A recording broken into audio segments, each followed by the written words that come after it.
오늘 우리에게 주신 하나님의 말씀을 보시겠습니다. 하나님 말씀은 누가복음 8장 16절에서 18절 말씀까지 함께 보십니다. 누구든지 등불을 켜서 그릇으로 덮거나 평상 아래 두지 아니하고 등경 위에 두나니 이는 들어가는 자들로 그 빛을 보게 하려 함이라.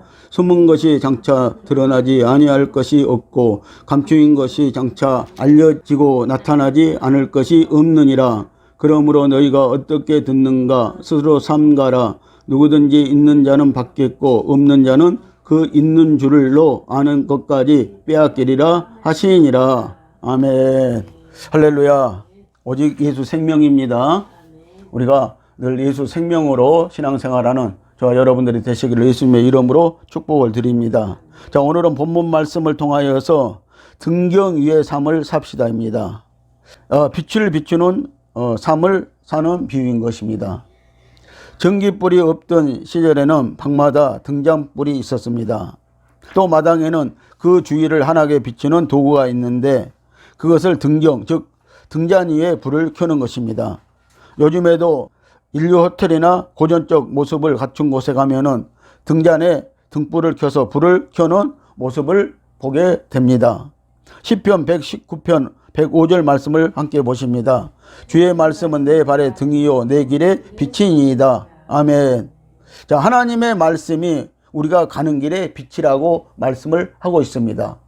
저와 여러분들이 오늘 신앙생활을 하면서 가는 길에, 우리가 사는 길에 빛이 되어준다고 이렇게 말씀을 하시고 있는 것입니다. 비유와 상징의 말씀을 보시겠습니다. 16절 말씀을 다시 보시면은요, 누구든지 등불을 켜서 그 그릇으로 덮거나 평상 아래 두지 아니하고 등경 위에 두나니 이는 들어가는 자들로 그 빛을 보게 하려 함이라 라고 이렇게 말씀을 하시고 있습니다. 자, 등불을 켜 놓는 것은요, 들어가는 자들로 그 빛을 볼 수 있도록 하기 위해서라고 말씀을 하시는 것입니다. 등불은 예수님을 가리키고 성도들을 가리킵니다. 성도는 예수님의 생명의 빛을 받아서 세상에 비추는 빛인 것입니다. 성도가 예 빛입니까? 성도는 예수님을 믿고 거듭나면 성령이 오게 되어 있습니다. 그리고 말씀의 역사가 있고 성령의 역사가 있기 때문입니다. 그러므로 거듭난 성도는 성령으로 말미암아 빛을 비추어 보내는 것입니다. 그러나 그릇으로 덮어놓으면 빛을 비추어 내보낼 수가 없습니다. 그릇으로 덮어놓으면 빛을 내보낼 수가 없습니다. 그릇으로 덮는 것은 마음에 있는 욕심을 상징하고 있습니다. 욕심을 품으면 어두워지고 그릇으로 덮어놓은 것과 같아서 빛이 비추어 들어가지 못하고 그 속에 있는 빛을 비추어 내보낼 수도 없다는 것입니다. 그러므로 그릇을 깨뜨려야 하는 것입니다. 그릇에서 이 불을 꺼내든가 그렇지 않으면 깨뜨려야 한다는 것입니다. 또 평상 아래 등불을 두어도 빛을 비추어 내보낼 수가 없다는 것입니다. 감추어져 있기 때문인 것입니다. 평상은 침대와 같은 것으로 잠잘 때 사용합니다. 성도가 신앙이 잠들어 육신의 안일주의에 빠진 것을 상징하고 있습니다. 심령이 깨끗지 못하면 빛이 가려져서 비추지 못한다는 것입니다. 그러므로 빛을 비추려면 등경 위에 등불을 두어야 합니다. 항상 심령이 성령으로 깨어 있어야 한다는 것입니다. 오늘 저와 여러분들이 깨어 있어야 한다는 것입니다. 우리 심령이 깨어 있어야 한다는 것입니다. 우리 정신이 깨어 있어야 한다고 말씀을 하시고 있는 것입니다. 등경 위에 두었다는 것은 첫째 7별이고 7촛대를 말씀하고 있는 것입니다. 요한계시록 1장 20절 말씀을 보십니다. 네 본 것은 내 오른손에 7별의 비밀과 7금 촛대라. 7별은 7교회의 사자요 7촛대는 7교회이니라. 아멘.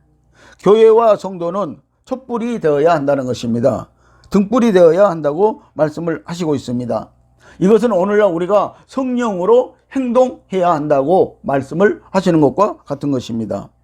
둘째로 자기의 희생인 것입니다. 촛불은 자기의 몸을 희생하여 불을 밝힙니다. 빌립보서 2장 15절에서 16절 말씀을 함께 보시겠습니다. 이는 너희가 흠이 없고 순전하여 어그러지고 거스리는 세대 가운데서 하나님의 흠 없는 자녀로 세상에서 그들 가운데 빛들로 나타내며 생명의 말씀을 밝혀 나의 다름질도 헛되지 아니하고 수고도 헛되지 아니하므로 그리스도의 날에 나로 자랑할 것이 있게 하려 함이라. 아멘. 자, 빛이 되어야 마지막 날에 주님 앞에서 자랑할 것이 있다고 말씀을 하시고 있습니다. 생명의 말씀이 빛을 비추기 위해서는요, 자기를 희생하며 말씀만 따라가야 합니다. 자기 자신을 희생하는 사람을 통해서 그리스도의 복음의 생명의 빛이 많은 사람들에게 비치게 되어집니다. 예수님은 많은 사람에게 주의 빛을 비추게 되었고 또 많은 사람들의 생명을 살리게 하셨습니다. 살게 하셨다는 것입니다. 생명이 있는 것들은 빛으로 살게 되는 것입니다. 여러분들 이 세상에 빛이 없으면은요, 오늘 저와 여러분들은요 그냥 죽게 되어 있다는 것입니다. 그러나 우리는 빛이 있기 때문에 살고 있는 것입니다. 주님은 해라고 이렇게 말씀을 하시고 있습니다. 영적인 빛이 우리에게 있고요, 주님의 해처럼 우리에게 지금 비춰주고 있기 때문에 오늘 우리의 생명은 살아가고 있다는 사실을 여러분들 아시기를 예수님의 이름으로 축복을 드립니다. 17절 말씀을 보십니다. 숨은 것이 장차 드러나지 아니할 것이 없고 감추인 것이 장차 알려지고 나타나지 않을 것이 없느니라고 하십니다. 아멘. 자, 숨은 것이란 성령으로 들은 복음을 말씀하고 있는 것입니다. 숨은 것이란 성령으로 들은 복음을 가리킵니다. 복음의 말씀입니다. 마태복음 10장 26절에서 27절 말씀을 함께 보시도록 하겠습니다. 그런즉 저희를 두려워하지 말라. 감추인 것이 드러나지 않을 것이 없고 숨은 것이 알려지지 않을 것이 없느니라.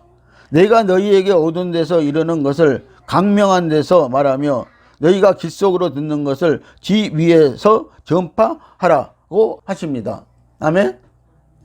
강명한 데서 말하며 너희가 길 속으로 들은 것을 지 위에서 전파하라고 이렇게 말씀을 하시고 있습니다.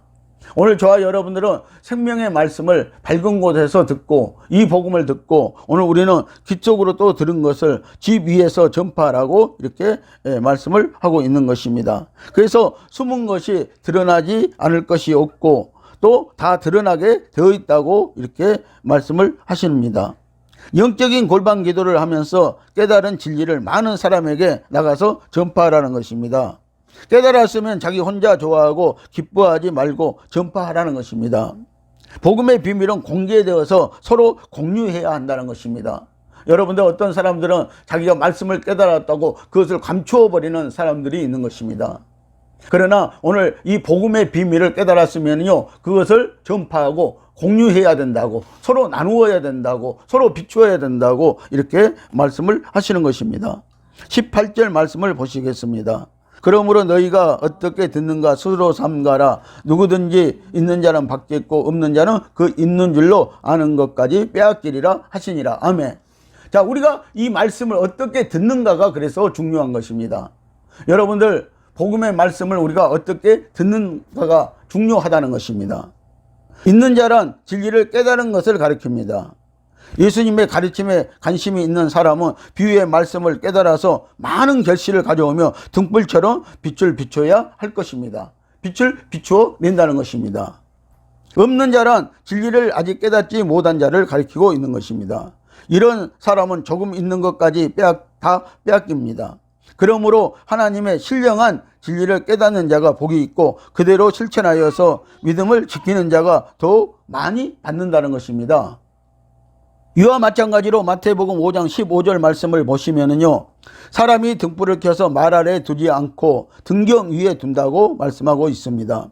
이 말씀은 등불을 켜서 등경 위에 놓는 것처럼 하나님께서는 사람을 높은 데 올려놓기도 하시고 또 말 속에 두는 것처럼 사람을 낮추기도 하십니다. 또한 하나님께서는 어떤 사람은 등경 위에 삶을 살게도 하시고 말 아래 삶을 살게도 하신다는 것입니다.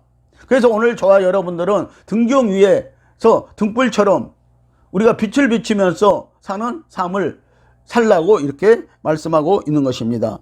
그래서 말 아래 두는 삶은요 어두운 데 갇혀 있는 삶을 말씀을 하고 있습니다. 말이나 평상 아래 두지 아니하고 등경 위에 두나니라고 했습니다. 말은 곡식의 양을 재는 기구인 대를 말하고 있습니다. 여러분들 옛날 어르신들은 이 대에 대해서 잘 알 것입니다. 이 말대가 있고요. 대가 세 종류로 되어 있죠. 소대가 있고 중대가 있고 말대가 있는 것입니다. 그런 것처럼 이 등불을 켜서요, 그 말대 속에요 집어넣어 놓으면은 그 빛을 비출 수가 없다고 이렇게 말씀을 하시는 것입니다. 그래서 이 말은요, 대를 말하고 있어요. 이 대는요, 곡식의 양을 재는 그 기구를 말하는 것입니다. 이것은 우리가 우리의 생활에 관한 염려를 말하고 있는 것입니다. 말 아래 놓고 켜놓는 등불은 빛을 낼 수 없습니다. 감추어져 있기 때문입니다. 그러므로 산 위에 있는 동네가 드러나듯이 등경 위에 있는 등불이 빛을 내어 집안 모든 사람과 세상의 많은 이들에게 비춰져야 할 사명이 있다고 하시는 것입니다. 밤중에도요, 깊은 산속에 빛이나 망망대해의 등대의 빛은 우리에게 소망을 주고 있다는 것입니다. 그래서 여러분들 밤에요, 어디를 가는데 전혀 빛이 없습니다. 그런데 깊은 산속에 한 줄기 빛이 보이는 것입니다.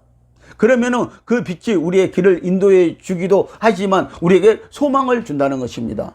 망망대해에서도 마찬가지인 것입니다. 그래서 망망대해에는 등대가 있는 것처럼요, 그 등대가 불을 밝히면은 그 길을 찾아갈 수 있다고 하는 것입니다. 그래서 이 빛은요, 항상 우리에게 소망을 주고 있다는 사실입니다. 마태복음 5장 16절 말씀을 보시면은 너희 착한 행실을 보고 하늘에 계신 너희 아버지께 영광을 돌리게 하라고 하십니다. 아멘. 성도의 행동에 있습니다. 저와 여러분의 말과 행동이 빛이 되어져야 한다는 것입니다. 에베소서 5장 9절 말씀을 보십니다. 빛의 열매는 모든 착함과 의로움과 진실함에 있느니라. 아멘. 오늘 성도들은 이 세 가지가 있어야 된다고 말씀을 하고 있습니다. 우리가 빛을 비추기 위해서는요, 착함과 의로움과 진실함에 있다고 말씀을 하고 있습니다. 그래서 오늘 우리 기독교인들은요, 이 세 가지가 분명히 있어야 한다고 말씀을 하시는 것입니다. 오늘날 예수님을 믿는 성도들에게서 이러한 모습이 없다면은 빛은 그릇으로 덮어 놓았거나 평상 아래 내려놓고 비추지 않는 것과 같다는 것입니다. 이것은 진실함이 없는 행동입니다. 성도 여러분, 우리가 예수님을 영접하고 그 빛을 받았다면은 이 빛을 가는 곳마다 비춰야 할 의무와 사명이 있는 것입니다. 가정에서 빛을 비춰야 하고, 직장에서 빛을 비춰야 하고, 세상에서 빛을 비춰야 하고, 우리가 이 빛을 받았으면 반사되어서 비춰야 할 사명이 있다는 것입니다. 그러나 그 빛을 감추어 버린다면 하나님께서는 성도를 통해서 영광을 받으실 수가 없습니다. 어두움은 세상의 본성이지만 빛과 생명은 하나님의 본질입니다. 세상 사람들이 성도들의 빛난 생활을 볼 때 그것이 하나님께 영광이 되어집니다. 요한계시록 21장 23절 말씀을 보십니다. 그 성은 해나 달의 비침이 쓸데없으니 이는 하나님의 영광이 비치고 어린 양이 그 등불이 되심이라. 아멘. 자, 우리가 앞으로요, 새 예루살렘 성에 들어가게 될 것입니다. 자, 그런데 그 예루살렘 성에는요, 빛이 없다는 것입니다. 영원한 천국에는 이 빛이 없다는 것입니다. 자, 하나님의 영광이 비치고, 자, 어린 양이 우리의 등불이 되어진다고 이렇게 말씀을 하고 있습니다. 하나님은 그 영광으로 빛이 되시고 어린 양 예수님은 비치는 등불이시라고 하십니다. 그렇다면 하나님께서는 어떤 사람을 등잔 위에 올려놓을까요? 등잔을 높은 데 올려놓는 이유는 등잔 자체가 가치가 있고 소중하기 때문이 아닙니다. 바로 등잔 위에 있는 빛의 존재 때문인 것입니다. 빛을 낼 때 자연스럽게 바로 등경 위에 올라가게 됩니다. 이와 같은 원리로 사람이 등잔 위에 올라가는 삶을 살기 위해서는 우리 개개인이 모두 빛을 발할 때 우리는 등잔 위에 올라갈 수가 있습니다. 자, 그러면 무엇이 빛일까요? 이것은 마태복음 5장 16절에 나타난 것처럼 바로 착한 행실을 말하고 있습니다. 바로 착한 행실로 행하는 것이 바로 빛을 비추는 것입니다. 착한 행실을 행하는 것인데 이것은 바로 성령으로 행하는 선을 말하고 있습니다. 착한 행실을 잘못 해석하는 오류를 범하는 경우가 많이 있습니다. 착한 행실을 우리의 도덕적, 윤리적 선이라고 생각하는 것은 잘못입니다. 원래 사람은요, 태어날 때부터 도덕적이고 윤리적이어야 하는 것입니다. 이것은 기본적으로 사람들이 갖고 태어나는 것입니다. 오늘 비유의 말씀은 이것을 가리킨 것이 아니라는 것입니다. 마가복음 10장 17절에서 18절 말씀을 보시겠습니다. 예수께서 길에 나가실새 한 사람이 달려와서 꿇어 앉아 묻자 오되 선생님이여 내가 무엇을 하여야 영생을 얻으리까? 예수께서 이르시되 네가 어찌하여 나를 선하다 일컫느냐? 하나님 한 분 외에는 선한 이가 없느니라. 아멘. 어떤 사람이 예수님께 나와서 묻습니다. 내가 어떻게 해야 선한 일을 합니까? 선한 일을 해야 합니까? 하고 묻습니다. 그랬더니 그러면서 선생님은 정말 선하신 분입니다 했더니 예수님이 하신 말씀이 하나님 한 분 외에는 선한 사람이 없다고 하시는 것입니다. 그러면서 예수님은 선하다고 한 사람을 꾸짖습니다. 선한 일은 하나님의 의로 할 때 그것이 선함이고 성령으로 할 때 그것이 선한 행위라고 말씀을 하시는 것입니다. 한 사람은 재물이 많은 사람입니다. 이 사람은 모세의 율법을 잘 지키는 것이 행위의 선, 윤리의 선, 율법의 선이라고 의라고 생각을 했지만 예수님께서는 하나님의 의에 대해서 말씀을 하셨습니다. 예수님은 네게 있는 것을 팔아 가난한 자들을 주라 하니 슬픈 기색을 띠고 근심하여 가니라고 합니다. 이 예수님께 찾아온 사람은 부자였습니다. 부자 청년이었습니다. 선을 행하려면 어떻게 내가 해야 됩니까? 하고 물었습니다. 그래서 예수님께서는 네가 가지고 있는 물질을 팔아서 가난한 자들에게 구제하라고 말씀을 하시고 너는 나를 쫓으라고 합니다. 그랬더니 이 사람은 오히려 이 선에 대해서 어떻게 말씀을 하냐면은 율법에 대한 선을 말을 하고 있습니다. 자기가 율법을 다 지켰다는 것입니다. 율법을 다 온전히 지켰다는 것입니다. 그런데 예수님은 네가 한 가지 부족한 일이 있다고 말씀을 하셨던 것입니다. 그래서 이 말씀을 듣고요, 이 사람은 슬픈 기색을 띠고 근심하여 가버렸다고 말씀을 하고 있는 것입니다. 이 사람은 율법을 잘 지키면 그것이 선이라고 생각할 때가 많았습니다. 율법은 예수님으로 온전케 되었습니다. 이제 주님의 말씀이 의가 되고 선이 되어지는 것입니다. 율법적 선한 행위는 자기 영광에 중심을 두고 있고 성령으로 한 선한 행위는 하나님께 영광을 돌리는 것입니다. 즉 착한 행실의 궁극적 목표가 자기에게 영광을 돌리는 것이 아니라 하나님께 영광이 되면 그것이 바로 착한 행실입니다. 바로 생명의 빛을 말씀하고 있는 것입니다. 한마디로 등경 위에 올라가는 삶을 살기 위해서는요, 하나님께 영광을 돌리는 삶을 살아가면 된다는 것입니다. 이 빛은 바로 예수 그리스도를 말씀하고 있습니다. 요한복음 1장 4절 말씀을 보십니다. 그 안에 생명이 있었으니 이 생명은 사람들의 빛이라고 하십니다. 아멘. 자, 예수님 안에 생명이 있었대요. 그 생명이 바로 빛이라고 이렇게 말씀을 하시는 것입니다. 모든 성도들을 통해서 빛 대신 예수 그리스도가 나타나면 하나님께서는 자연스럽게 바로 등경 위의 삶을 살게 된다고 합니다.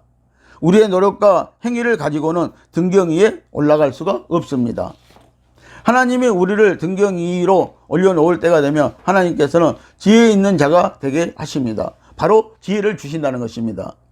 고린도전서 1장 20절에서 21절 말씀을 함께 보시겠습니다. 지혜 있는 자가 어디 있느뇨? 선비가 어디 있느뇨? 이 세대의 변사가 어디 있느뇨? 하나님께서 이 세상의 지혜를 미련케 하신 것이 아니뇨? 하나님의 지혜에 있어서는 이 세상이 자기 지혜로 하나님을 알지 못하는 거로 하나님께서 전도에 미련한 것으로 믿는 자를 구원하시기를 기뻐하셨도다. 아멘.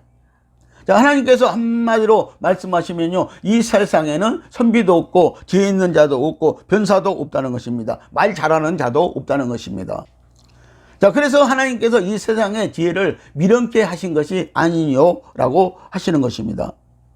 그래서 이 세상이 자기 지혜로 하나님을 알지 못하는 거로 하나님께서 전도에 미련한 것으로 믿는 자를 구원하시기를 기뻐하셨도다 라고 이렇게 말씀을 하시고 있습니다. 아멘. 그래서 하나님이 전도에 미련한 방법을 통해서 오늘 우리를 전도했다는 것입니다. 부르셨다는 것입니다. 그래서 우리에게 지혜가 무엇인가를 깨닫게 하시려고 했다는 것입니다. 오늘 여러분들 우리가 예수님을 믿게 되면은요, 지혜의 성령이 임하게 되어 있습니다. 그래서 오늘 여러분들 지혜를 구하시는 저와 여러분들이 되시기를 바랍니다. 그러면 성령께서는 이 지혜를 우리에게 주신다는 것입니다. 지혜에는 두 가지가 있습니다. 세상에 지혜가 있습니다. 이것은 자기 지혜를 깨라고 합니다. 이 지혜는 땅의 지혜입니다. 이것은 배움으로 올 수 있지만 참 지혜는 아닙니다. 하나님의 지혜가 있습니다. 잠언 3장 18절 말씀을 보십니다. 지혜는 그 얻은 자에게 생명나무라. 지혜를 가진 자는 복되도다. 아멘. 자, 이 생명나무는 예수님을 말씀하고 있는데요, 예수님이 지혜라고 말씀을 하시는 거예요. 그래서 창세기 2장 17절을 보면은요, 생명나무가 선악과 나무 옆에 있었던 것입니다. 이 하하가요, 생명나무를 먹었어야 되는데 아담과 하는 이 선악과 나무의 열매를 먹고 말았다는 것입니다. 처음 사람 아담이 생명나무를 먹었다면 우리는 지혜롭게 살 수가 있었다는 것입니다. 그런데 이 하하가 선악과 나무를 먹음으로 말미암아 우리는 지혜롭지 못하게 되었다고 말씀을 하시는 것과 같은 것입니다. 이 지혜는 하늘로부터 내려오는 지혜입니다. 이 지혜는 하나님의 영이 우리의 삶을 가득 채울 때 임합니다. IQ가 낮은 사람이 IQ가 무척 높은 사람을 이해하기는 힘든 것입니다. 지혜가 부족한 사람은 IQ가 높은 사람을 이해하기가 힘들다는 것입니다. 이와 같은 원리로 세상의 지혜로 하나님의 지혜를 보게 되면 이해하기가 힘듭니다. 바로 이 하나님의 지혜가 사람을 등경 위로 올라가게 합니다. 지혜를 얻는 방법은 하나님께 구하라. 그리하면 지혜를 분명히 주신다고 약속하십니다. 많은 성도들이 보면은요, 지혜를 구하지 않고요, 재물을 구합니다. 다른 것을 구합니다. 그런데 하나님은요, 지혜를 구하라고 합니다. 그러면은 하나님은 이 지혜를 구하실 때는 꾸짖지 아니하고 아주 풍족하게 주실 것이라고 우리에게 말씀을 하시고 있습니다. 야고보서 1장 5절 말씀을 보십니다. 너희 중에 누구든지 지혜가 부족하거든 모든 사람에게 후히 주시고 꾸짖지 아니하시는 하나님께 구하라. 그리하면 주시리라. 아멘. 자, 이 지혜는요, 하나님께 구하래요. 그러면 주신대요. 그런데 우리가 구하지 않는다는 것입니다. 그래서 하나님은 지혜를 구하면은요, 속히 응답하신다는 것입니다. 여러분들 다른 것 구하면은 속히 응답하지 아니하실지라도 지혜를 구하면은 하나님께서는 기쁘셔가지고요, 속히 우리에게 응답을 하신다고 말씀을 하시는 것입니다. 구하라 그러면 주시리라고 했습니다. 누가복음 11장 13절은요, 성령을 주시지 않겠느냐라고 이렇게 말씀했어요. 여러분들 누가복음 11장 9절에서 13절 말씀까지를 읽어보십시오. 그런데 거기에 사람들이 구하는 것은 무엇이냐면 물질을 구하는 거예요. 그런데 거기에는 응답이 없고요, 하나님이요, 너희 천부께서 너희들에게 성령을 주시지 않겠느냐라고 이렇게 말씀을 하고 있는 것입니다. 여러분들 성령 안에는요, 모든 것이 다 있기 때문인 것입니다. 지혜도 있고요, 성령 안에는 능력도 있고요, 권능도 있고요.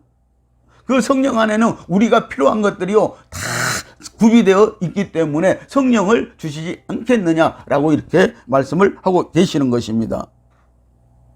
기도하면 즉시로 응답해 주시는 것이 있습니다. 바로 지혜를 구하는 자에게는 즉시 주시기를 원하십니다. 그러면 어떻게 하나님의 지혜의 자리, 즉 등경 위로 올라갈 수 있을까요? 전쟁포로로 끌려간 다니엘은 바벨론의 최고의 자리에 올랐고, 노예로 팔려간 요셉이 애굽의 최고의 자리에 올랐습니다. 자, 그래서 이 애굽으로 끌려간 요셉은요, 지혜가 있어가지고, 꿈을 푸는 지혜가 있어가지고요, 총리에 올라갔다는 것입니다. 그러나 이 바벨론으로 끌려간 다니엘은요, 그도 지혜가 있었습니다. 하나님의 말씀의 지혜가 그에게도 있었다는 것입니다. 그래서 그는요, 3번이나 바벨론에서, 메데바사에서, 그리고 이 총리를 그는 했다는 것입니다. 그런 역사가 있었다고 말씀을 하고 있습니다. 그래서 오늘 저와 여러분들이 오늘 성령을 구하십시오. 성령은 지혜의 영인 것입니다. 지혜가 있습니다. 이들의 공통점은 바로 하늘의 지혜가 있었습니다. 하나님이 사람을 등경 위로 올라가게 하시는 방법은 바로 그 사람에게 성령의 지혜를 주시는 것입니다. 그래서 성령으로 우리가 살고요, 성령으로 신앙생활하고요, 성령을 항상 구하고요, 성령으로 항상 충만해야 된다는 것을 말씀을 하고 있는 것입니다.